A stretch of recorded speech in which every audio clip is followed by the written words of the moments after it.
கனிமிக்க அல்லாஹ்வின் நல்லடியார்களே, இஸ்லாத்தை பொறுத்தவரை ஒரு முஃமின் அவன் செய்யக்கூடிய பாவங்கள் எப்படி பதிவு செய்யப்படுகிறதோ அதுபோல் அவனுடைய நல்ல அமல்களும் பதிவு செய்யப்படுகிறது. இந்த இரண்டையும் இஸ்லாம் வேறு வேறாக பார்க்கிறது என்பதை நாம் விளங்கிக் கொள்ள வேண்டும். ஒருவர் ஒரு வருடம் 2 வருடம் தொழுகாமல் இருக்கிறார் என்று சொன்னால், அதற்கு பின்னால் திடீரென்று தொழுகைக்கான ஆர்வம் அவரிடத்தில் ஏற்படுகிற பொழுது அவர் தொழுகையின் பால் ஈடுபடுகிறார். அப்பொழுது அந்த மனிதனுடைய சிந்தனை எப்படி இருக்கும்னா, இத்தனை வருஷமாக நாம் தொழுகவில்லை, இப்பொழுதுதான் தொழுக வந்திருக்கிறோம், நம்முடைய தொழுகை ஏற்றுக்கொள்ளப்படுமா இல்லையா, இத்தனை நாட்கள் நாம் மது அருந்தி இருக்கிறோம், இப்பொழுது ஒரு நல்ல அமல் செய்ய இருக்கிறோம், இவ்வளவு பாவம் என்கிட்டு இப்ப போய் செய்யக்கூடிய ஒரு நன்மை இறைவனிடத்தில் அந்த நன்மை ஏற்றுக்கொள்ளப்படுமா ஏற்றுக்கொள்ளப்படாதா, இதெல்லாம் பிரயோஜனமாக இருக்குமா இருக்காதா என்கிற யதார்த்தமான ஒரு சிந்தனை மனிதர்களுக்கு ஏற்படுவது இயல்பான வழக்கமான ஒன்று. ஆனால் மார்க்கத்தை பொறுத்தவரை அதனுடைய பார்வை எப்படி இருக்கிறதுன்னு சொன்னா, நன்மையான அமல்கள் செய்கிற பொழுது அதற்கான கூலி ஒரு புறம் எழுதப்பட்டு வருகிறது. ஒருவர் பாவமான காரியங்கள் செய்கிறார்னா அதற்கான கூலி ஒரு பக்கம் தனியாக எழுதப்படுகிறது. இரண்டையும் பதிவு செய்து மீசானுடைய தராசில் அல்லாஹ் ஜல்ல நல்லவற்றையும் தீயவற்றையும் நிறுக்கிறான் என்பது நம்முடைய அடிப்படையான ஒரு நம்பிக்கையாக இருக்கிறது என்பதை நாம் கவனத்தில் கொள்ள வேண்டும். இந்த நேரத்தில் நாம் யோசிக்க வேண்டிய மிக முக்கியமான ஒரு ஹதீஸ் இருக்கிறது. பொதுவாக நாம் ஏற்கனவே சொன்னதை போல் நம்முடைய பாவங்கள் ஒருபோதும் நம்முடைய நன்மையான அமல்களுக்கு தடையாக இருக்காது. ஆனால் ஒரு சில பாவங்களை சொல்லி நபி ஸல்லல்லாஹு அலைஹி வஸல்லம் அவர்கள் சொல்லுகிறார்கள், இந்த பாவங்களை நீங்கள் செய்தீர்கள் என்று சொன்னால் உங்களுடைய நல்ல அமல்கள் ஏற்றுக்கொள்ளப்படாதுன்னு சொல்றார். அது என்ன? 3 நபர்கள் குறித்து நபி ஸல்லல்லாஹு அலைஹி வஸல்லம் அவர்கள் சொல்லி இருக்கக்கூடிய செய்தி. இந்த 3 நபர்களுடைய நஃபிலான தொழுகைகள் ஏற்றுக்கொள்ளப்படாது, பரதான தொழுகைகள் ஏற்றுக்கொள்ளப்படாது என்று நபி ஸல்லல்லாஹு அலைஹி வஸல்லம் அவர்கள் சொல்லியிருக்கிறார்கள். யார் 3 பேர்னா, முதலாவது நபர் அவர் பெற்றோருக்கு நோவினை செய்யக்கூடியவர் என்று சொல்லுகிறார். இரண்டாவது, தான் செய்த நல்ல விஷயத்தை தான் செய்த நல்ல உதவியை பிறருக்கு சொல்லி காட்டக்கூடியவர், அல் மன்னான், மன்னான்னு சொன்னா சொல்லி காட்டக்கூடியவர். மூன்றாவது ஒரு நபர் இருக்கிறார், அவர்தான் கலாகதிரை நம்பாதவர். அல்லாஹ் நம்மை மீது விதியாக்கி இருக்கக்கூடிய ஒன்றை, கலாகதிரை, அதன் மீது நம்பிக்கை இல்லாத ஒரு மனிதர் செய்யக்கூடிய அமல்கள் ஏற்றுக்கொள்ளப்படாது என்று நபி ஸல்லல்லாஹு அலைஹி வஸல்லம் அவர்கள் சொல்லியிருக்கிறார்கள். இதுல முதலாவது நபரை பற்றி நாம் பார்க்கிறோம், பெற்றோருக்கு நோவினை செய்யக்கூடியவர். நம்ம யதார்த்த வாழ்க்கையில் பார்க்கிறோம், ஏதாவது ஒரு சின்ன சின்ன சங்கடங்களுக்காக வேண்டி, அல்லது என்னுடைய தாய் தந்தை என்னை இப்படி பேசிவிட்டார் என்பதற்காகவோ, அல்லது ஏதாவது ஒரு சின்ன சாதாரணமான அர்த்தமான ஒரு காரியங்களுக்காக வேண்டி பெற்றோரை ஒதுக்கி வைக்கக்கூடிய, புறம் தள்ளக்கூடிய நிறைய குழந்தைகளை நாம் பார்க்கிறோம்.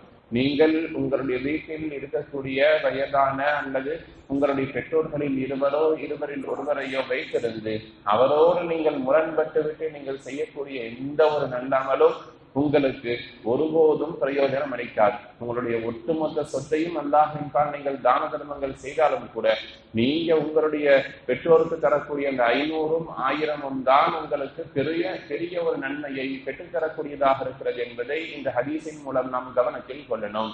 பெற்றோரையோ உடன் பிறந்தவர்களையோ சொந்த பந்தங்களையோ அனுசரிக்காமல் நாம் செய்யக்கூடிய நல்லமல்கள் இந்த ஹதீஸின் அடிப்படையில நமக்கு பிரயோஜனம் தராது என்பதை கவனத்தில் கொண்டாக வேண்டும். இரண்டாவது, நபி ஸல்லல்லாஹு அலைஹி வஸல்லம் சொல்றாங்க, அல் மன்னான், தான் செய்யக்கூடிய நல்ல அமல்களை சொல்லி காட்டக்கூடியவன். ஒருவருக்கு ஒரு உதவியை நாம் செய்துவிட்டோம் என்று சொன்னால் நாளை அவரை பார்க்கிற பொழுது அவர் நமக்கு கண்ணியம் செய்ய வேண்டும், மரியாதை செய்ய வேண்டும், நம்மை பார்த்தால் எழுந்து நிற்க வேண்டும், நம்மை கண்டால் சலாம் சொல்ல வேண்டும், நம்மிடத்தில் நன்றியோடு இருக்க வேண்டும் என்கிற ஒரு யதார்த்தமான ஒரு சிந்தனை மனிதர்களுக்கு வருவதுண்டு. ஆனால் தமிழ்ல ஒரு பழமொழி இருக்கிறது, கடமையை செய் பலனை எதிர்பார்க்காதே என்பதா. ஒரு சிலர் சொல்லுவாங்க கடமையை செய் பலனை எதிர்பார்ன்னு சொல்லுவாங்க. நாம் என்ன சொல்லுகிறோம்?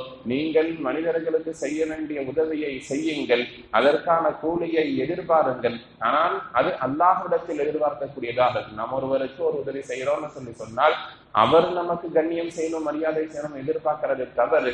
ஆனால் அதற்கான கூலியை அல்லாஹ் தருவான் என்கிற சிந்தனை இருக்கலாம், அதுல எந்த விதமான தவறும் இல்லை. கூலியை இறைவனிடத்தில் தான் நாம் நாட வேண்டுமே தவிர மக்களிடத்தில் எதிர்பார்க்க கூடாது. ஒருவருக்கு ஒரு 10 ரூபாய் கஷ்டத்துல இருக்கிறாரு, கொடுத்துட்டோம் அப்படின்னா நாளை நாம் வருகிற பொழுது அவர் ஏதாச்சும் ஒரு சிந்தனையில யாரையாச்சும் பார்த்து ஏதாவது ஒரு விஷயங்கள் பேசிட்டு இருக்கிறாரு, நம்மை கவனிக்கவில்லை என்பதற்காக நாம் பிறரிடத்தில் போய் அன்னைக்கு அவர் கஷ்டத்தில் இருக்கும் பொழுது நான் அவருக்கு அவ்வளவு செஞ்சேன் இவ்வளவு செஞ்சேன், நான் வர்றேன் என்ன மதிக்கல, நான் வர்றேன் அவருடைய வீட்டுல விசேஷம் வச்சிருக்கிறார் என்ன கூப்பிடல, என்னை கண்ணியப்படுத்தவில்லை, மரியாதை செய்யவில்லை, பிறரிடத்தில் சென்று நம்முடைய நல்லாமல்களை சொல்லி காட்டுகிற பொழுது அது அந்த நல்லாமலையும் வீணாக்குவதோடு நம்முடைய பரலான நஃபிலான வணக்கங்களை வீணாக்கிவிடும் என்பதை இந்த ஹதீஸின் மூலம் நாம் கவனத்தில் கொண்டாக வேண்டும். மூன்றாவது, நபி ஸல்லல்லாஹு அலைஹி வஸல்லம் அவர்கள் சொல்றாங்க, உங்களில் யார் கலாகதிரின் மீது நம்பிக்கை கொள்ளவில்லையோ அவருடைய பரலான நஃபிலான அமல்கள் ஏற்றுக்கொள்ளப்படாது. அடிப்படையில கலாகதிர் என்று ஒரு விஷயம் இருக்கிறது.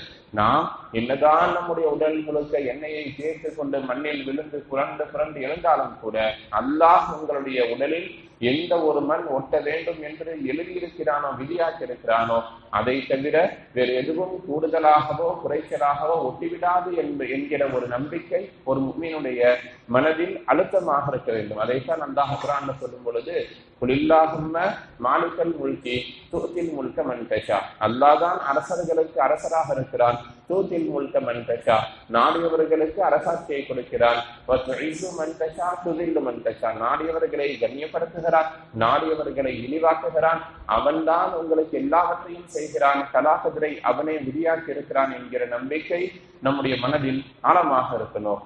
நான் நல்லது செஞ்சா நல்லது நடக்கும், கெட்டது செஞ்சா கெட்டது நடக்கும், கேட்டால் கிடைக்கும் என்கிற மாதிரியான ஒரு போங்கும் சிந்தனையும் முஃமினுக்கு அழகல்ல.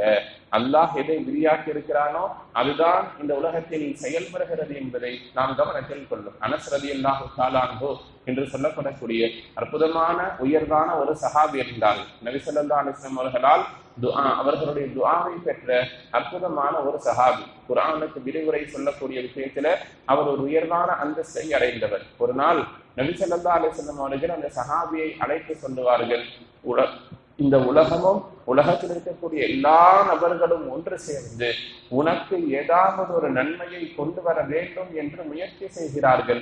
ஆனால் அல்லாஹுடைய பதிவேட்டில் அந்த நன்மை இல்லை என்று சொன்னால் இந்த துன்யாவில் இருக்கக்கூடிய எல்லா நபர்களும் சேர்ந்து அந்த நன்மையை உங்களுக்கு கொண்டு வந்து சேர்க்கணும்னு முயற்சி பண்ணினால் அது உங்களிடத்தில் வந்து சேராது. உங்களுக்கு ஒரு பெரிய பதவியோ அல்லது பெரிய வியாபாரமோ பெரிய பொருளாதாரமோ கிடைக்க வேண்டும், நீங்கள் பெரிய முயற்சி செய்கிறீர்கள், உங்க கூட இருக்கிறவங்க எல்லாம் முயற்சி செய்யறாங்க, எல்லாம் முயன்றாலும் கூட அல்லாஹ் நாடலைன்னு சொன்னால் உலகமும் உலகத்தில் இருக்கக்கூடிய எல்லா மக்களும் சேர்ந்து முயற்சி செய்தாலும் கூட உங்களுக்கு அந்த நலவு கிடைக்காது.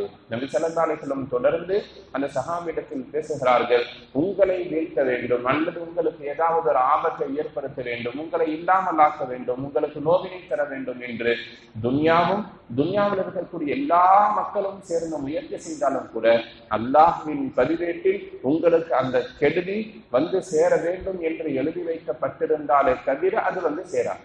அல்லாஹ் உங்களுக்கு அந்த கெடுதி வரக்கூடாதுன்னு நினைக்கிறான்னு சொல்லி சொன்னால் அது உங்களுக்கு ஒருபோதும் வந்து சேராது. எனவே நம்பிக்கை எப்பவுமே மேலே இருக்க வேண்டும். அல்லாஹ்வின்பால் நம்முடைய நம்பிக்கை எப்பொழுதும் உறுதியாக இருக்கணும். நடந்தால் அது அல்லாஹ்வின் புறத்திலிருந்து நடக்கிறது என்கிற அந்த சிந்தனையோடு எல்லா காரியங்களையும் பார்க்கணும். எனவேதான் அரபியில ஒரு பழமொழி சொல்லுவாங்க, ஒரு ரிசுக்கு ஒரு சின்ன உணவு பொருள் 2 மலைகளுக்கு மத்தியில் இருந்தாலும் கூட அதில் உங்களுடைய பெயர் எழுதப்பட்டிருந்தால் நிச்சயம் உங்களுடைய வயிற்றை அது வந்து அடையும். ஒருவேளை ஒரு உணவு பொருள் உங்களுடைய 2 உதடுகளுக்கு மத்தியில் இருக்கிற பொழுது அதில் உங்களுடைய பெயர் இல்லைன்னு சொன்னால் அது உங்களுடைய வாய்க்குள் சென்றாலும் கூட மீண்டும் வெளியே வந்து விழுந்துவிடும் என்று அரபியில் ஒரு பழமொழியை சொல்லுவார்கள். இதன் அடிப்படையில் தான் ஒரு முஃமின் வாழக்கூடிய காலகட்டங்களில் பெற்றோரை பராமரிக்கக்கூடியவனாக இருக்க வேண்டும், கலாகதிரை நம்பக்கூடியவனாக இருக்க வேண்டும். எல்லாவற்றுக்கும் மேலாக தாம் செய்யக்கூடிய நலவுகளை ஒருபோதும் சொல்லி காட்டக்கூடியவனாக இருக்கக்கூடாது. அதற்கான நன்மையை அல்லாஹ்விடத்தில் எதிர்பார்க்கக்கூடியவனாக இருக்க வேண்டும். இவற்றிற்கு மாற்றம் செய்கிற பொழுது இந்த பாவங்கள் நம்முடைய நல்ல அமல்களை அழித்து விடுவதோடு நம்முடைய பரலான நஃபிலான அமல்கள் ஏற்றுக்கொள்ளாமல் செய்துவிடும் என்பதை கவனத்தில் கொள்ள வேண்டும். எல்லாம் ரப்புல் ஆலமீன் அல்லாஹ் ஜல்ல ஷானஹு தஆலா துன்யாவில் எப்படி வாழ வேண்டும் என்று இறைவனால் விதியாக்கப்பட்டிருக்கிறதோ அந்த அடிப்படையில் வாழ்ந்து அமல் செய்யக்கூடிய நல்ல நசீபை நம் அனைவருக்கும் தந்து நல்லருள் புரிவானாக. எல்லாம் ரப்புல் ஆலமீன் அல்லாஹ் ஜல்ல ஷானஹு தஆலா நம்மையும் நாம் தொழுத இந்த சுபஹனுடைய தொழுகையையும் நம்மிடத்திலிருந்து பரிபூர்ணமாக கபூல் செய்வானாக. நாம் தொழுக இந்த சுபக தொழுகையின் வரகத்தால் இன்றைய தினம் மீதும் இருக்கக்கூடிய 4 வேளை பரந்தான தொழுகைகளை இமாம் ஜமாத்தோடு உடல் ஆரோக்கியத்தோடு ஆசியத்தோடு மன நிம்மதியோடு நின்று தொழுகக்கூடிய பாக்கியத்தை அல்லாஹ் நம் அனைவருக்கும் தந்து நின்றவர்கள் புரிவானாக. இன்றைய நாளில் நாம் மேற்கொள்ள இருக்கிற வியாபாரங்கள், விவசாயங்கள், கொடுக்கல் வாங்கல் அனைத்திலேயும் அல்லாஹ் நிரசமான லாபத்தையும் அபிவிருத்தியையும் வரக்கத்தையும் தந்தருள்வானாக. வானம் பூமிகளால் ஏற்பட இருக்கிற பேராபத்துகளை விட்டும் பலா முசீபத்துகளை விட்டும் நம்மையும் நம்முடைய குடும்பத்தார்களையும் அல்லாஹ் ஜல்ல ஷானஹு வ தஆலா பரிபூரணமாக பாதுகாத்து தந்தருள்வானாக. ஆமீன் ஆமீன் யா ரப்பல் ஆலமீன்.